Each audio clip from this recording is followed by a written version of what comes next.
start flipping through. This is the who am I. I started out as an engineer. I told you I'm not the typical trader. I even did sales for a while just to learn the corporate structure. I got my MBA and then concentrated on finance. I just want it to be as well-rounded as possible, which helps me in my trading. If you have a pen, pull it out. I'm on Twitter and StockTwits, and if you follow me Friday, you would have seen a pretty good call all around. I was like a conductor. Every once in a while that happens. So if you were trading Apple, you made money. I actually helped a couple of members make some money on Priceline. Actually, one avoid a big loss, which I considered making money in a very tight weekly option trade. I don't recommend that.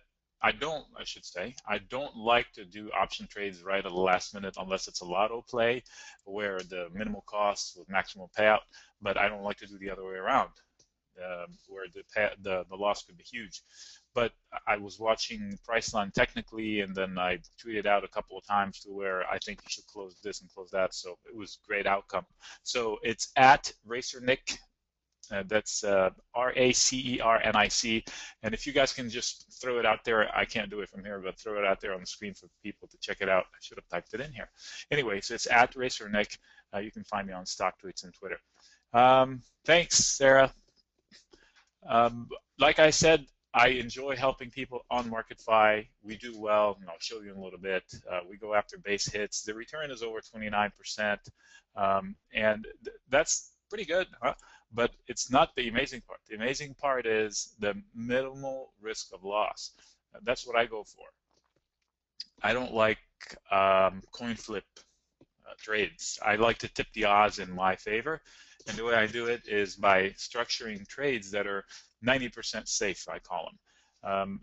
And this way I know that at least I'm not going with a coin flip. When I buy a stock, it's really a coin flip trade. You get two outcomes, up or down, or actually it stays where it is. But in any case, so I don't want a 50-50. Either I make or lose. I want to tip them in my scale. So the agenda is very simple. I'm going to do a quick intro to options, and I'll tell you why a little bit later. And the different stages of the market, if you want to call them stages, trends, whatever you want to call them. We've got the bull market. We're going to see how we're going to trade that. We're going to bear market, and then the ranges, and then lastly the extended or the oversolds. Those are the outlier situations. So we're going to ride the bull. My version is a lot safer. It's more like, you know, hanging on to the tail of the bull and staying out of trouble, or maybe dangling from the feet of the rider or something like that. And the bear market is a little tricky. Some people just get scared and bail out and end up losing because what are you getting in your banks? What, 0.2% maybe on a CD? I haven't looked because it's ridiculous. The ranges, I like to do the ranges the best.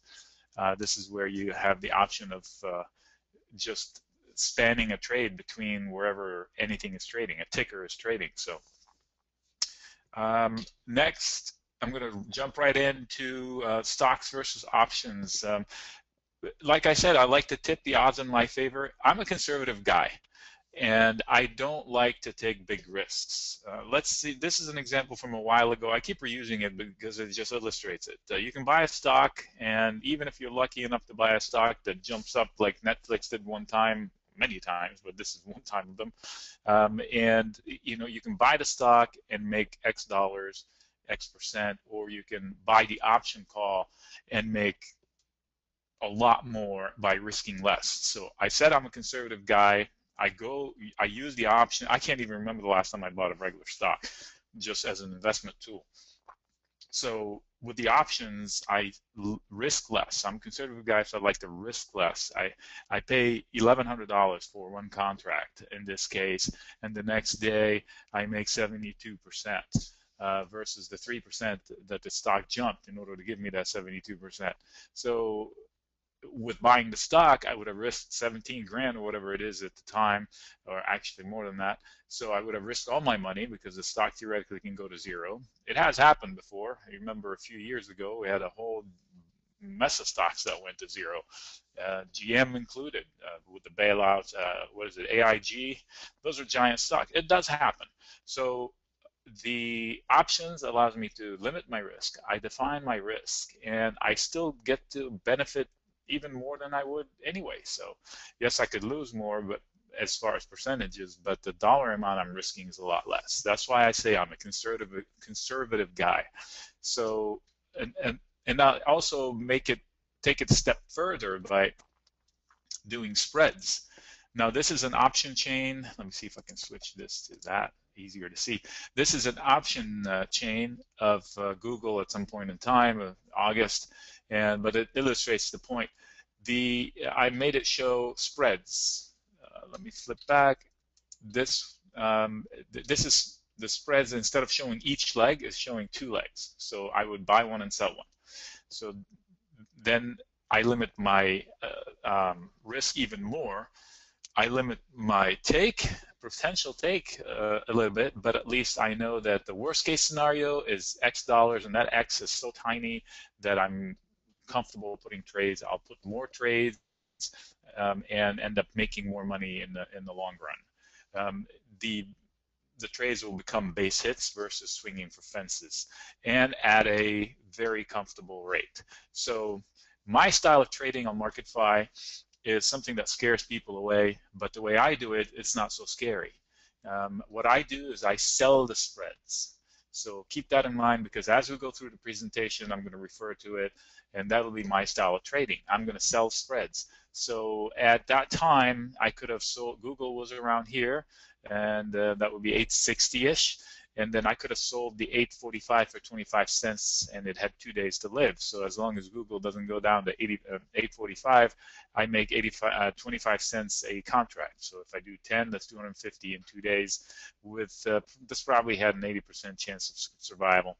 And then I could do I can add more by selling the opposite trade. So I'm ranging Google here. I'm just giving you an example, introducing you to credit spreads. I can get more aggressive and go out in time. This had 9 days, and I can get $1 for the 845 because I'm risking more time. So I'll collect 1,000 for 10 contracts instead of the 250, but I have to wait 9 days to see if it lives. This will probably have like a 60% chance. This would not be the style. I would go lower. I would go even further, like to 820. And take the 25 cents or 30, but at least I have a 90% chance of success. So that's the style I do. I said I'm conservative. I don't like to buy stocks and hope it goes up. I like to do options, and even more, I do option spreads, and most frequently I do the credit spreads, which are selling the option versus buying the option spread. Okay, so this is the part that scares people. Oh, I'm selling a spread. It's going to blow up in my face. Well, it doesn't. First of all, if you pick a good level, it shouldn't blow up in your face, but sometimes you can't help it. But most times you can see trouble coming and you do something about it. You adjust it. Just like in any trade, you can't just set it and forget it like Ron Popeil would say. You have to actually manage the trade and stay ahead of it as often as you can and really be disciplined about it.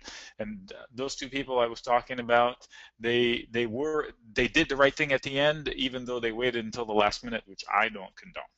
But they did the right thing, and they didn't hope and wait until the end of the day and see if Priceline closes under 1,005. You know who you are, and you're probably listening right now, but good job on that one. Okay, so why should you listen to me? Because the proof is in the profits, as they say, right? So, whoops, 2 in a row.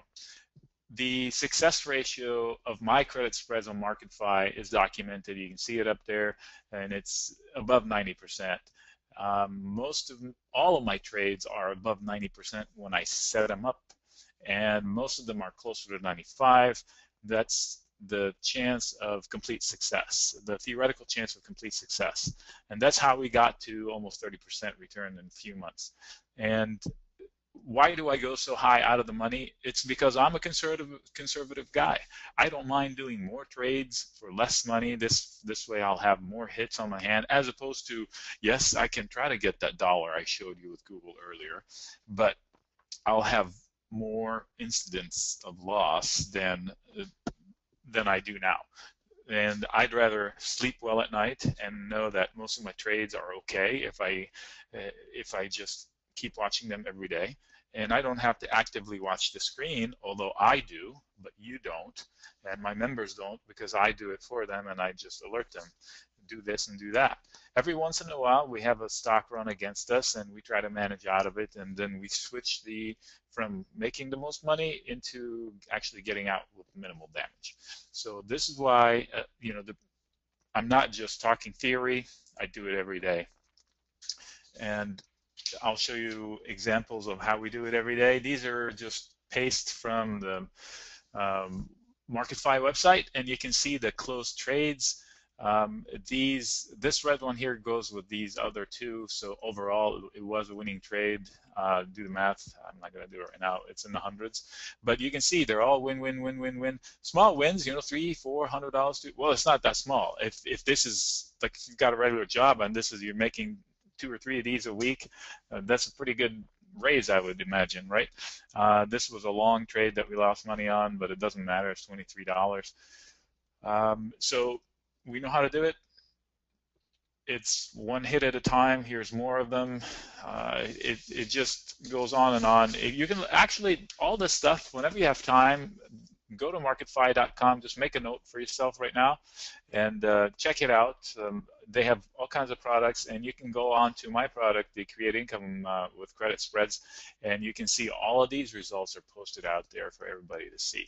Okay, so now that we've talked about who am I and why you should listen to me and how I trade, I'd like to get into the meat of what we came here to all learn, which is what do I do with market trends? How do I identify them? What's going on? So let's go to actually real world, which is this year. 2013 has been pretty much easy because it's been just one long bull.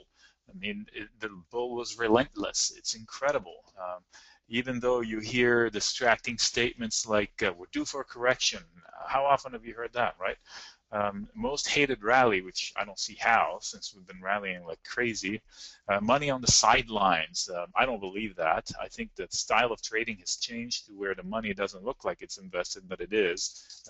And as a matter of fact, the last couple of days, they've had reports of biggest weeks since 10 years or something like that of inflows into equities. Too far, too fast. Sell in May.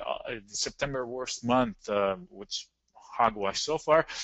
So blah blah blah blah. Just ignore all the noise.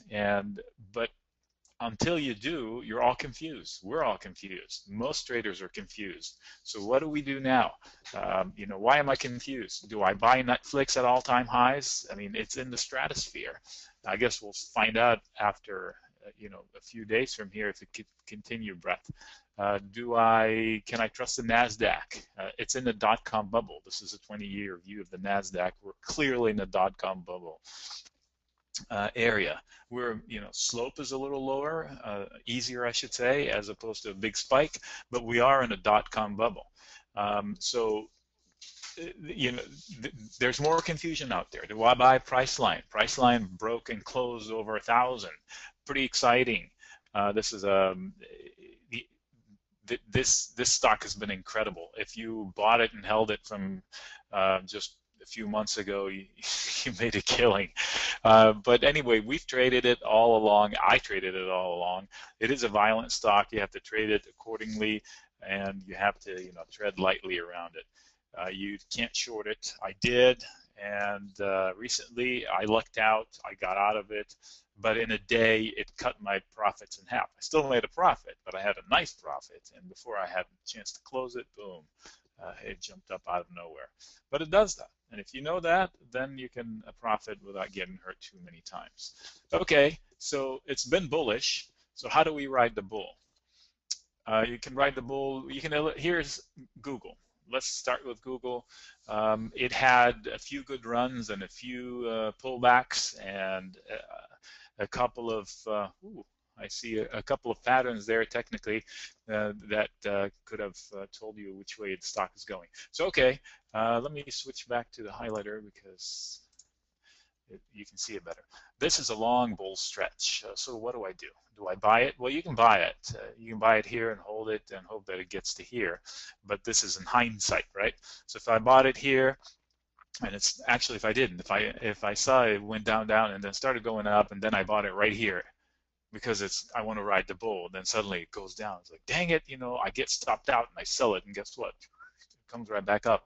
Okay, you try again, you buy it here, and then you sell it because you get stopped out on the drawdown. So you get sick and tired of doing this. That's why I like my style of trading. Okay, if I wanted to ride this bull and I start to see it going up, I'll sell a credit put spread on these X's or somewhere along these X's. Out of trouble. That gives me room. It can retrace and still stay away from my X. That's why I said I'll take the 25 cents. Remember that 25 cents we saw it? Because that affords me the right to just wait it out. The 25 cents will look like I'm losing money as it goes down, but as long as it's far away from my 25-cent level, I'm okay, because I usually have hedges in there that make me able to sleep at night and not worry about it minute to minute. That's why I said I like riding the bull but dangling by the tail out of trouble, because this is the tail. I'm just dragging below or behind the bull all along. So I can withstand these choppiness, even this big one here. Although this one would have made me sweat a little bit, maybe I would have reset, punted down lower down here. But the point is, I stay out of trouble. Unlike if I bought it here to try to ride the bull, then suddenly my screen just flickered. Hopefully I didn't lose anybody. But then suddenly it starts going down. I get stopped out. I lost money. Then maybe I buy it back here, and then I made some more money, but it's been tough doing it. Easy way, just stay along with it. That's how I ride the bull. It's very easy. So I better my odds of winning as opposed to buying here and hoping. I lessen the chance. Most importantly, I define my maximum risk. Every trade I do, I know how much I can lose, maximum, even if Google goes to zero. Obviously, it's not going to go to zero, but theoretically speaking. Another example would be fan favorite, if you can guess who it is, Apple. Whoops. This one is an actual trade that I did, and it paid my mortgage. And I ran out of time. I was going to slap the actual trade itself in here, but actually it's my kid's account, so my kid paid my mortgage. He's 12. I didn't tell him that, but he did. These lines indicate where I got in and got out. So we had a great run in Apple here, and then a good pop. But I said, you know what? I went on record that this was the bottom in Apple here when the first time it happened, somewhere around 391 or 2. I said, this is ridiculous. I'm going long Apple, and I did. And I made money on that trade. But this is most recently. I mean, it was already running up. It already ran up. I said, you know what? I see good value in Apple. It got hammered. I don't care. On a good day, it got hammered. Theoretically, my thesis is that Apple is easy money for the long run. I mean, any company is jealous of them. So what I did here, I did a credit put spread at 450 and 445 when it was up here. I think it paid me 40 cents because of the volatility that day. Premiums were elevated, and I threw a big trade. I did a lot of contracts, but then and I waited out. I was willing to wait it out, and it was a 2-week trade. So Apple ran up a little bit, and I think here Icon said something somewhere along the line that helped me out. And as soon as it popped, that 40 cents became cheap, so I bought it back. I bought most of it back right here, and then it took most of it back. I just left a little small position, and then it gapped down that one day.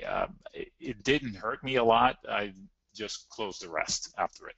I paid like a couple of $100 to close the rest. So it was a great trade, but that's how I rode the bull. I saw a bull, and I said, you know what, even though it's extended, and even though it took a little hit, I think direction is up, so I took a big chance on Apple right here, but look how far out of trouble it was.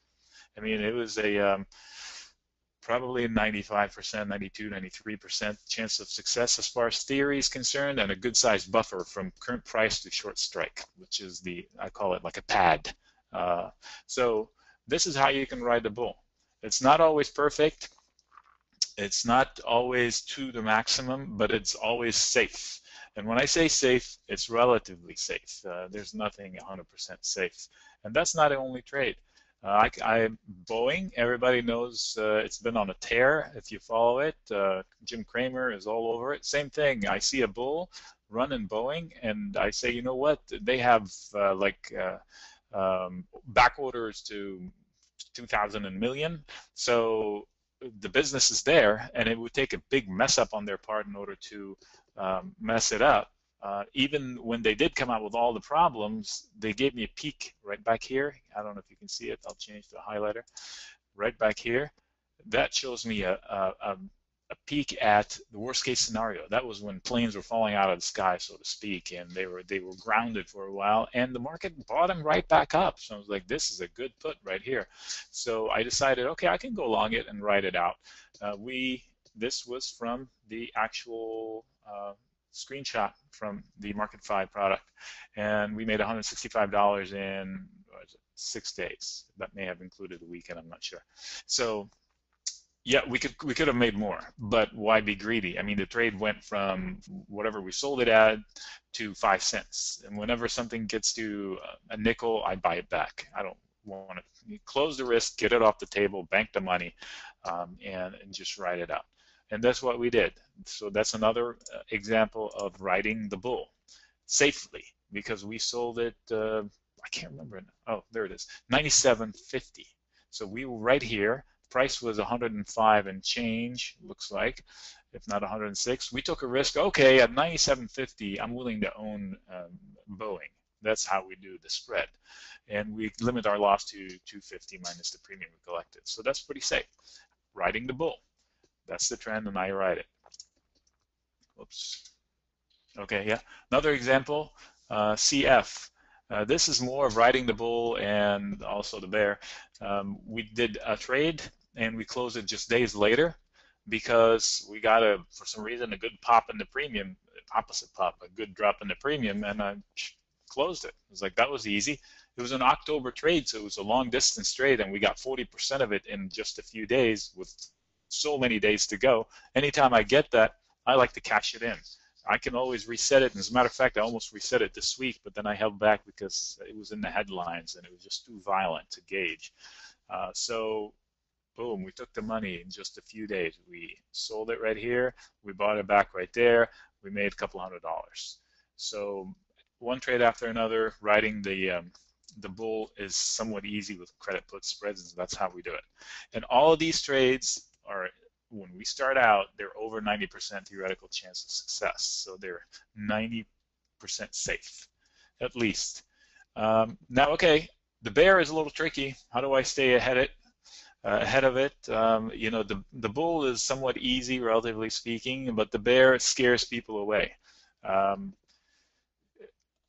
don't know what to do. Yeah, you end up not doing anything and sitting it out. Sometimes it's good, but you can do something about it. We've had, here's an example in the small caps. That's the RUT, the Russell 2000 index. What you can do is you can look at the two most recent bearish trends. You know, I'm embarrassed to say bearish because of the incredible year the small caps have had, but they've had sell-off stints. This is one, this is one, this is one. Credit put spreads, I could have done it all along, because if it's around 975, I'm willing to take a chance that a 925 position will be a winner. So I'll do a credit put spread here, and maybe even put a credit call spread on top, but that would be jumping ahead in how to do the ranges, and make money on both ends. And not only make money on both ends, hedge it. So if it runs up, I make money on this guy. If it goes down, I lose money on this guy, but I make money on that guy. So you can stay ahead of the bear that way by just selling low, low, low. And if it goes lower, you just stay ahead of it by selling lower. As a matter of fact, I'll show you a real life example with that. Here's one that we did for the same, that's the same ticker, the Russell 2000, and that one was just about 10 days, maybe 11 days or something like that. And we sold the Russell, right here, the Russell was, I can't see it here from here. Anyway, that level. I can't see the dollar signs. And we sold it at 930. So look at that pad. I had gobs of buffers between the current price and the short strike. And we did 930, 925, and we collected 30 cents for it. I can't remember, because look at the big drop, and so the volatility just goes wacko on big drops like that. So we took a chance. I said, okay, you know what? This is a calculated risk. We can lose X dollars. It's 95% safe. Maybe it showed a little less than that at the time because of the volatility, but I'll take the chance. And I didn't see doom. My global thesis was not doom. And look at that. What's this? What's this? These, if you look at what's that? If you look at the trend of lows, and this was right around there. So I was comfortable enough that these are good bounce levels. Now we're jumping ahead, but the trend is up. But it was a bearish stint, so we stayed ahead of it by going down to 930, 95% safe, $400 in 10 days. That's a good bet. That's how you play the bear and stay out of trouble. And you don't have to sweat it. Is somebody piling on these questions? I see them coming up, or am I supposed to answer them as they come up? Let me know. Okay, so the bear is sometimes tricky, but you can do it. Don't get scared. If you don't know what you're doing, ask. Don't jump in without good guidance. Write it down. Guidance, discipline, you need it. Okay, tiptoe around the ranges. Google, you know where it's been. We did a trade, it's called an iron condor. You know, scary term, but it really is just a long and a short bet at the same time. Remember here, I told you could do credit put spreads by selling, you know, put spreads, or credit call spreads by selling call spreads. These are bearish plays, these are bullish plays. And if I do both at the same time, I basically, I'm saying I want it to ping pong between the two and end up closing in between the two. So what do I want to happen? Nothing. I want nothing to happen. I want it to stay wherever it is between the two. So going back to here, we said, okay, Google, wherever it was at the time, we did, it's not going to hit 805. And thanks, Sarah. Thanks, Sarah. And so we don't want to, we said it's not going to hit 805 on the low side, and it's not going to hit 940 on the high side. So it's going to be between 805 and 940. That's a pretty big span. And for that, we took in premium, which is the difference between the two and the difference between the two. And we ended up expiring the trade for a complete win. That was a gigantic win, in my opinion. And then easy. We didn't have to sweat it. There was no trouble at all there. And so that was easy money, and that's how I say playing the ranges, tiptoeing around wherever it is. And then here's another one with CF. That's a different CF Industries. Oh, that's the three that I showed you earlier. I said that's part of the 3 trades. And the end result was $360 because we had 3 different parts of the trade. 2 were winners and 1 was a loser, but that's just fine. That's how it washes out. The other one would be the NASDAQ. I like trading the NASDAQ because it carries big premiums, and if you have the margin, you can literally pay your mortgage every month with a pretty safe trade, and we'll get to that a little later. But we did $300 in about 7 days, and we didn't even come close to sweating it. We sold the 29.15 and bought the 29.10. I mean, the NASDAQ didn't even come close to it. And we ended up closing it for almost maximum profits. And we got paid 28 cents. We bought it back for 3 pennies. We could have let it expire worthless, but my discipline is if it becomes cheap enough, the risk, it's stupid to leave it open. Close it. Why would I leave $4,500 or $5,000 risk for 3 pennies? It's going to cost me an extra $50 to close, but I'll do it every time because it takes one time to go against you the wrong way by a stupid move. Like it did happen to me when Draghi one time, made the markets go up in 2% in like 30 seconds or something like that. So why do that and risk it? Cheap risk needs to be closed. Put a sticky note on your forehead. Close cheap risk. Another tiptoe. I keep bringing this back because I said we'll get back to it. this was a trade that I did on the record in a webinar, in a couple of webinars, but in one webinar, it was part of 3 trades, and literally it could have made, whoever did these trades, that followed me into these trades, they could have made over 3 grand in just doing these two, if you have the margin room. One pays $2.50 per contract, and if you do, but it's a $25 wide, so if you do 10, that's $25,000 in margin requirement. But it could have made you $2,400 or $2,500, and it was 91% chance of success. I did it, and I also added to it the credit call spread, which gave me an additional 85 cents, and they both expired worthless. But it was the range. I played the range. I said, okay, the Nasdaq is going to be between 2,800 and under 3,150 for August, and it did. And the 3,150 gave me a little trouble, scaredness-wise, but I cashed it in just in time. So tiptoe around the ranges can be really profitable if you know what you're doing. And as a matter of fact, it's pretty crazy. It's safer in the sense to where it's a built-in hedge, but it's not safer because it's not directional. So if you guess long and you're right, then you don't have to worry about the short side. In this case, you have 2 fronts. You're fighting it and you're going with it, so you're kind of like fighting 2 countries at the same time, as opposed to having a war against one country. So, I like it because it's hedged. Should something happen one day and it moves big in one area, then my loss is less. Okay, so it's all fine and dandy that we have all of these trends and ways of trading the trends. You can buy and hope and do whatever you want, but how do I identify when I showed you areas where we've pulled the trigger, why here and not other places, and this one, why here and not here or here. I probably did it here and here and here, but it brings me to the main question. Okay, how do I get to these? How do I identify these turn or spots where I can go? There are, any good trader I know uses technical analysis. One way or another. They either use it directly, or they have somebody that does it for them and they pay them for it, or they have a good friend that's a technical analyst. And for me, I rely mostly on if you follow me on Twitter, my trusted crayon analysis. It's silly, ridiculous.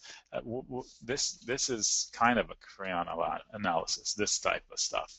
I may take, let me see if I can do one on the fly. Okay, so if I'm looking here, and if I didn't have that drawn down here, I would say, you know what, the direction is going up, and I see this one here, so I go like this, I see this, but then I also look up here and I see that it's toppy, so I see a range, it's ping-ponging, and this is crayon analysis. And sometimes, in other instances, it's a little easier to do because you see what did I say? I picked on. Sorry for jumping around like that, folks, but I'm just giving you the best I can here. Never mind. So crayon analysis basically shows me how to look at the big picture and not sweat the tiny, minute details. So technical analysis is great. There are hundreds of them out there. Some of them get too involved for me, so I tend to not want to do them because they're so involved that I need a degree in order to apply it properly and not make a mistake and lead myself down the wrong path. So I step back and look at the big picture like a little kid would do with a crayon, and just draw a big line this way and big line that way. It makes things easier to see. If you follow me on Twitter, you will see it and it'll make sense right away. And I actually published a couple articles on it on benzinga.com. You can go check them out there about crayon analysis and how it was true. It came through, I think it was the VIX and one on the NASDAQ, I can't remember. But it allows me to simplify it, dumb it down. But the technical analysis, there are hundreds out there. I use quite a few of them, but I don't use them as decision makers. I have my own decision made up based on a thesis. I start with a global thesis. I then start with, and then I go into a micro, which from the global thesis, like, okay, we are toppy, we could still run higher. I don't see a disaster scenario because of Ben Bernanke is committed. So I think we may pull back, but not a zillion percent like everybody's expected. But we do have room to the upside. So that's my global thesis. And without that, I can't do anything. Otherwise, I'm just shooting in the darts in the dark, even. So, and then from that, I go to the micro. Okay, let me talk about Google for now. Google is going to be reporting soon. So how do I trade that? I want to trade Google. It probably will. It's been out of favor a little bit lately, but that was part of Apple all year long. There's been a pair trade, Google, Apple. Money flows out of one to the other. It's really clear on the day Apple dumped and on the day Apple spiked, but then it breaks off a little bit.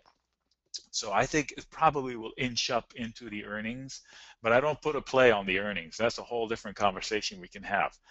I never take a full position into earnings if I can help it, because it's a coin flip. I don't care what you tell me. You can do all the homework you want, and then the market reacts differently than you expected. I could nail the money. I could say Google is going to do $2. I'm just throwing out numbers, and they'll do $2. But I don't know how the market's going to react to it. The one time they got hammered $100 just because Sergey didn't say more than whatever, 100 words, 130, whatever. They counted the words of the guy, and they said, "Oh, we're selling it." He only said 130 words. So market reaction is what you can't plan for. You can do all the homework and be right and still lose. So that's why I don't play the earnings. But I'd like to play the pre-earnings, and if I think it's going to inch up in the pre-earnings, guess what? I'm going to be selling credit put spreads and maybe some credit call spreads way up there just to hedge my bet in case I'm wrong and they start selling it off into the. But I know it's got a good floor, and I know it's got a good ceiling. Same with Apple. I know it's got a good floor. I'll sell against that floor. And I don't dare to cap it at as far as ceiling, because especially on Monday, they're going to come out with numbers over the weekend, and people that are short are probably going to get hurt if the numbers are going to hit the. Somebody asked me on Friday, what's the number going to be? I said, I don't know. You tell me how many they made, and that's the number, because they're going to sell out. So whatever it is, the number that they actually made, that's going to be the. So the numbers might be good, so I don't dare to short it. I'd rather go long it. I'm more comfortable going long it than short it. So what do? You can look at hundreds of them. I don't use them to make the decision. I start with the macro thesis. I get into the micro thesis. And then once I decide, okay, I'm going to go long Google, then I'll look at the Google chart and see if technically there's something that scares me away from the trade.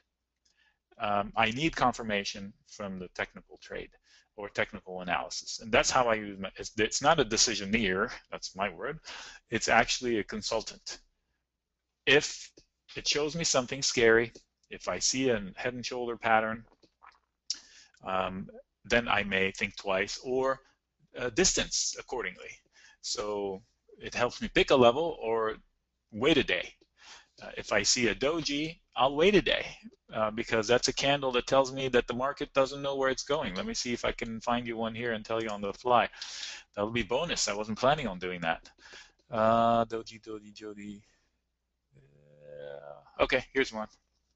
Let me switch so you can see it. Right here, that's a candle that tells me indecision. By the way, if your charts are not, better one, right there. If your charts are not candle, you should change the candle, because you look at the candle, it tells you everything about the day.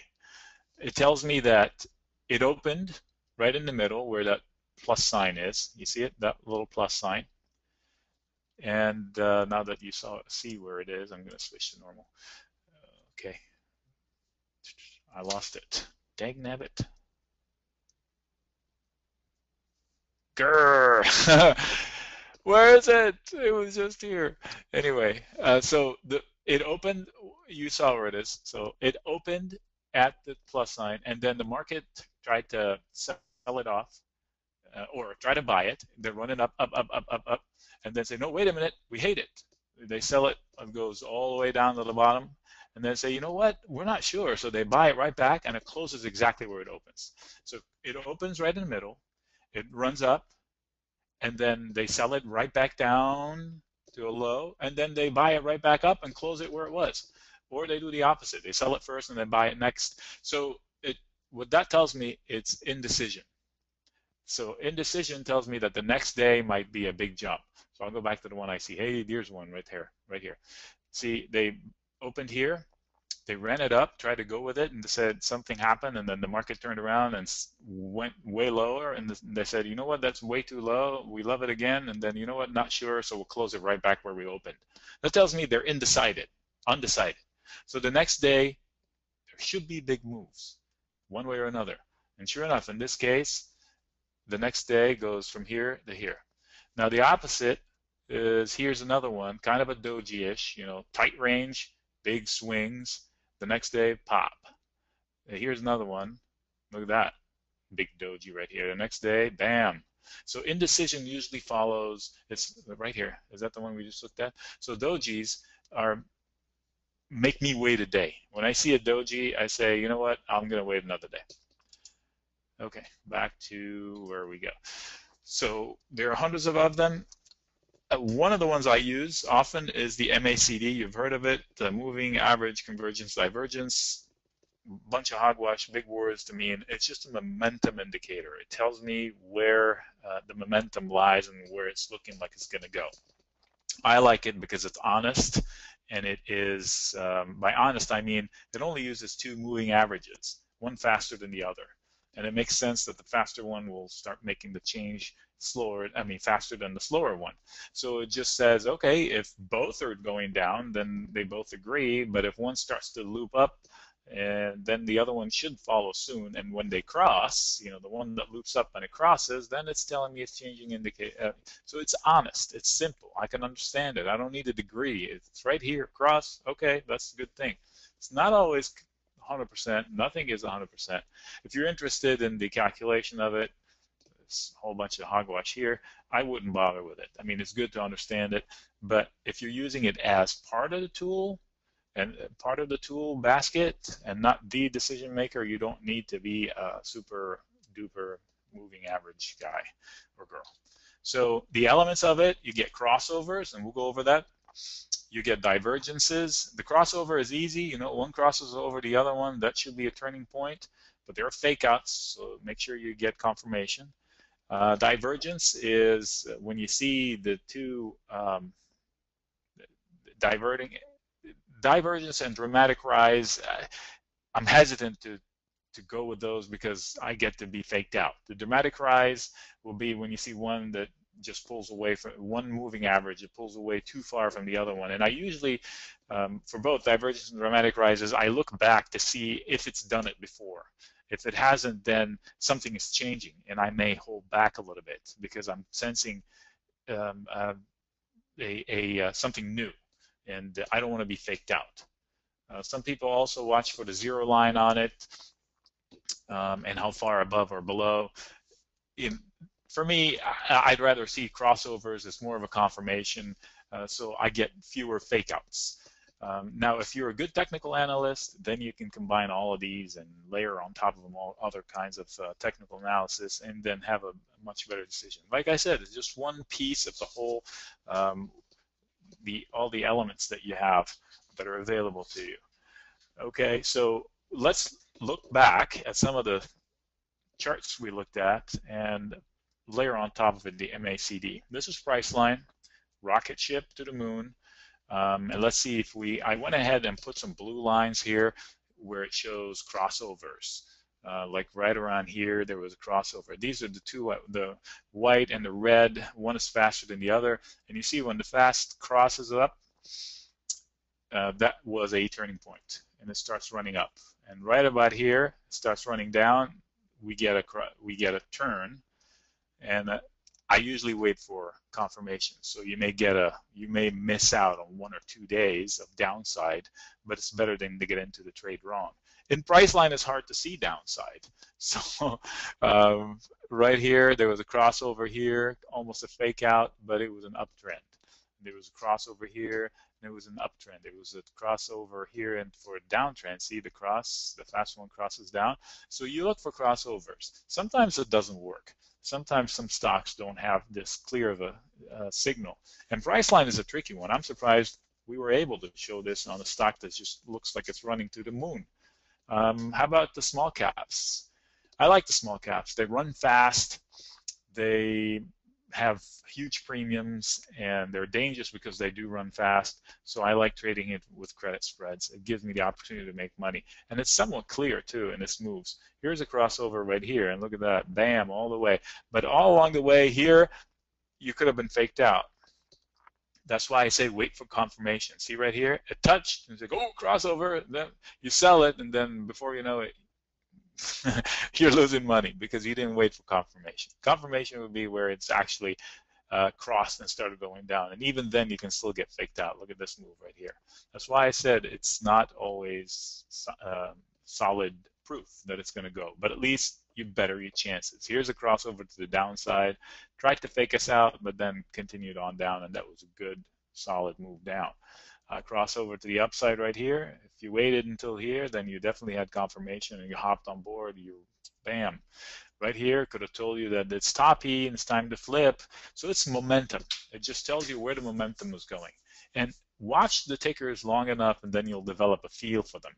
Then you know, okay, I've seen it before. It usually does this. It usually does that. So just develop. That's part of the other lesson coming.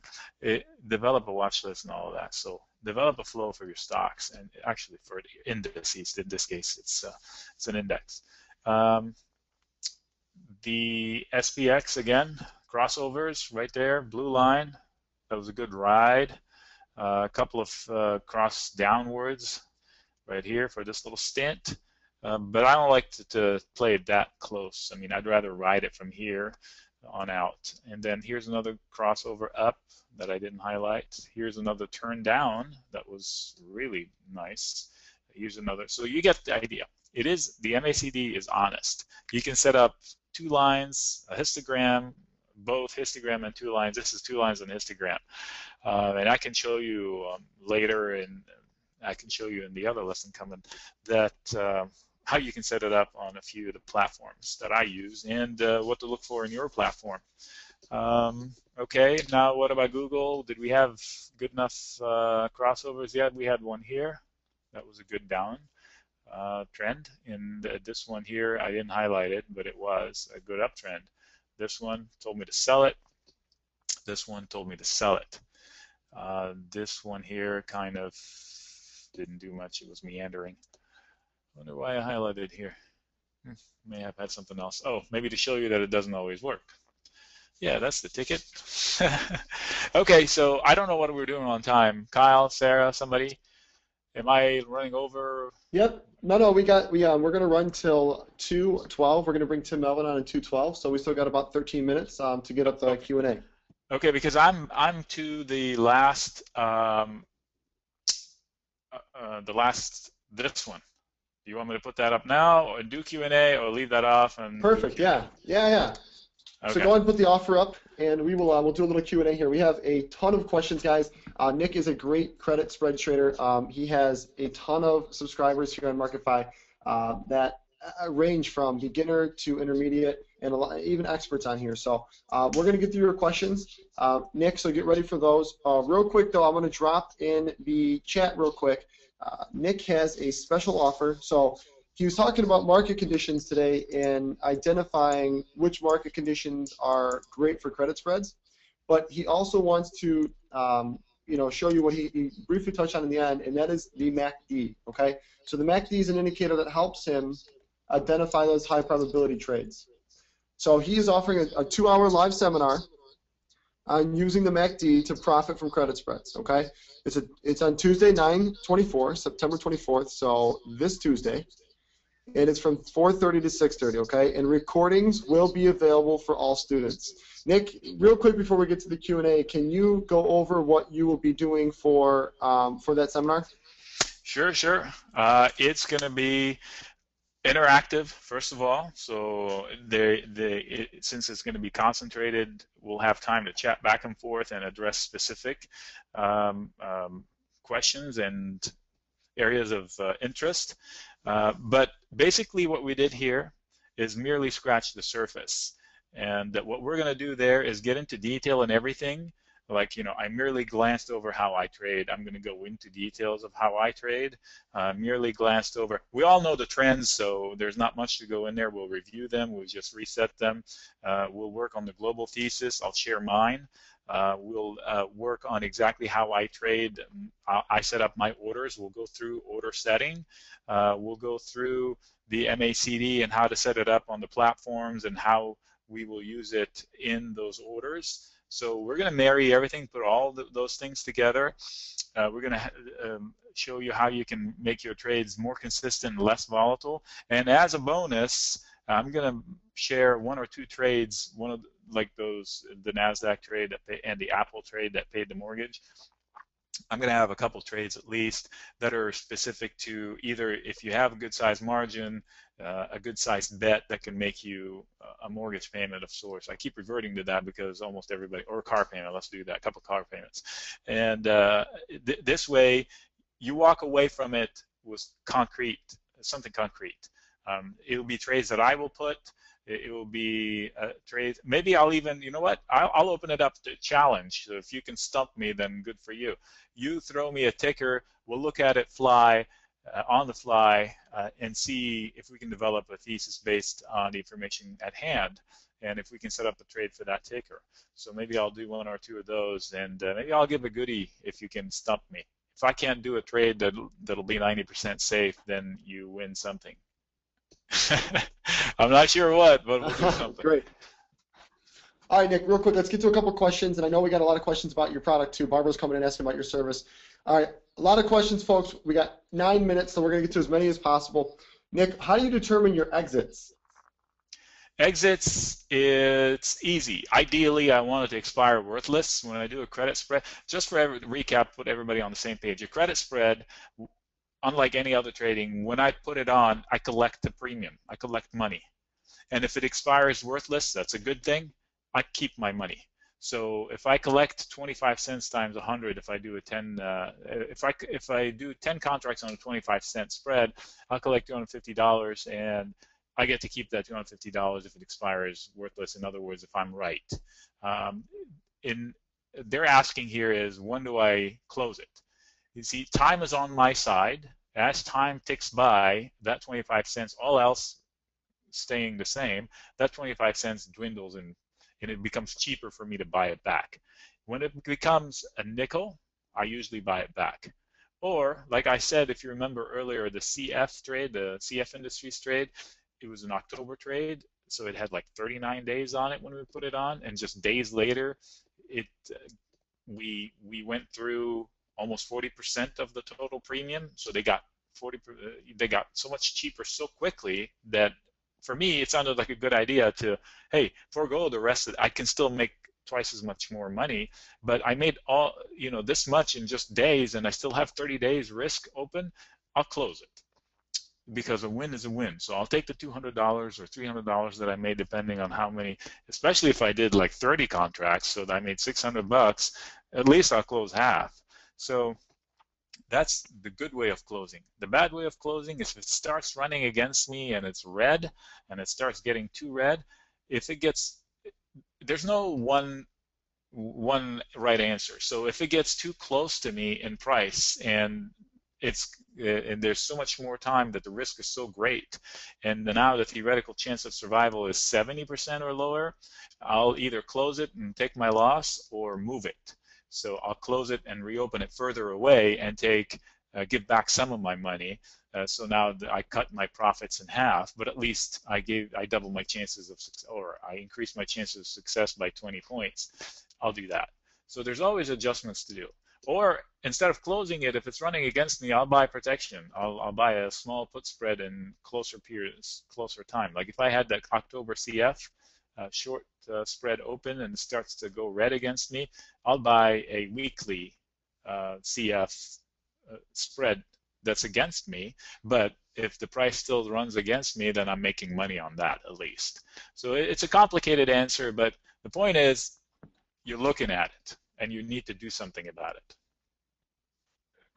Great. And that should answer a lot of your questions. Greg, Tamar, Nick, Tom, Todd, asking about the risk and what he does when Nick hedges or will roll up a spread. So that should answer a lot of those questions right there. Nick, can you talk a little bit about your trade alert service? I have Barbara Z asking about how the trade alerts work and what your customers can suspect if they, they subscribe to the trades that they're getting. Yep, the trade alerts is a conservative version of my trading. It is a credit spreads. That's the goal, using credit spreads to generate income. Ideally, I want a couple trades a week. Ideally, I want one a day, but you would need a big account for that. But a couple trades a week that will deliver, 25 cents, 30 cents in premium, maybe 50 if we do an iron condor. And that just gives you a raise, basically. You give yourself a raise by just putting on small trades. You don't need to be an expert, because I do all the homework and I send out the alert with detailed information on here's what the trade looks like, here's why we're putting it, here's the chart, here's the chances of success, here's the maximum risk, and here's what I think is going to happen, and you choose to follow or not. And I'll take it a step further, is we do have, thanks to the folks at Marketfy, they have set up relationships for auto trades. So I do have a few good customers with hefty, trading accounts. They just don't have the time. And they believe enough in the product to where they said, you know what, I'm going to allocate this many dollars to these trades, and anytime Nick places these trades, sends out an alert, please follow with this many. So you set up, you can control how much you're playing along, and you can participate by not even doing anything. But I do recommend that everybody looks at their account at least once a day to see what happens, because sometimes you'd like to have a finger on the pulse. You don't just want to sit back. But I drive and you coin, basically. I do all the homework. I'm watching the market minute to minute, second to second, all day and all night. I send out alerts. I write up go to Twitter, and you can see my write-ups. A lot of my write-ups in the morning, I restrict the ones that are just for the premium, for the paying members, because they're paying money and I can't give away stuff for free out there when they're paying for it. So it'll be, but I contribute a huge write-up in the morning, a huge write-up at night, and all kinds of write-ups during the day. So value, I guarantee you there's value in the membership, because I work my off in order to make sure that I give value, because I take it, my responsibility, very seriously, and my goal is to stay away from trouble and just base hits, small wins, many wins, very, very few losses. I do have situations where something runs against us every once in a while, but we try to manage out.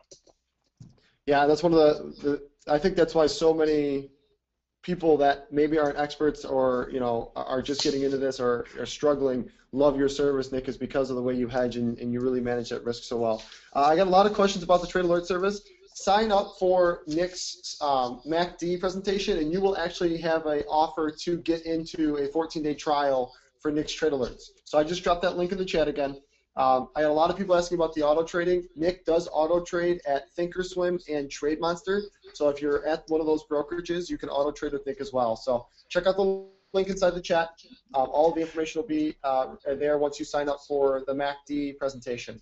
Hey, Kyle, can you throw a link to the review part of my the trade alert service, because I think it'll answer a lot of questions just from the feedback I get, because some of the reviews are specific to what I do, like they from the members' perspective. So if that's easy enough for you to throw it out there. Absolutely. I just threw a link to the reviews in there too, and those reviews are on Marketfy, where we verify that those are actual customers. So those aren't just positive testimonials. Those are anything from good and bad. So it's transparent look into exactly how Nick actually interacts with his customers and the value he provides. So, Nick, one more question. I only have 30 seconds, and I got to cut you off.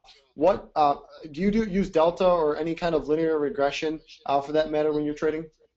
I have the linear regression on every chart I have, because everything tries to revert to the mean in life. So I do have that.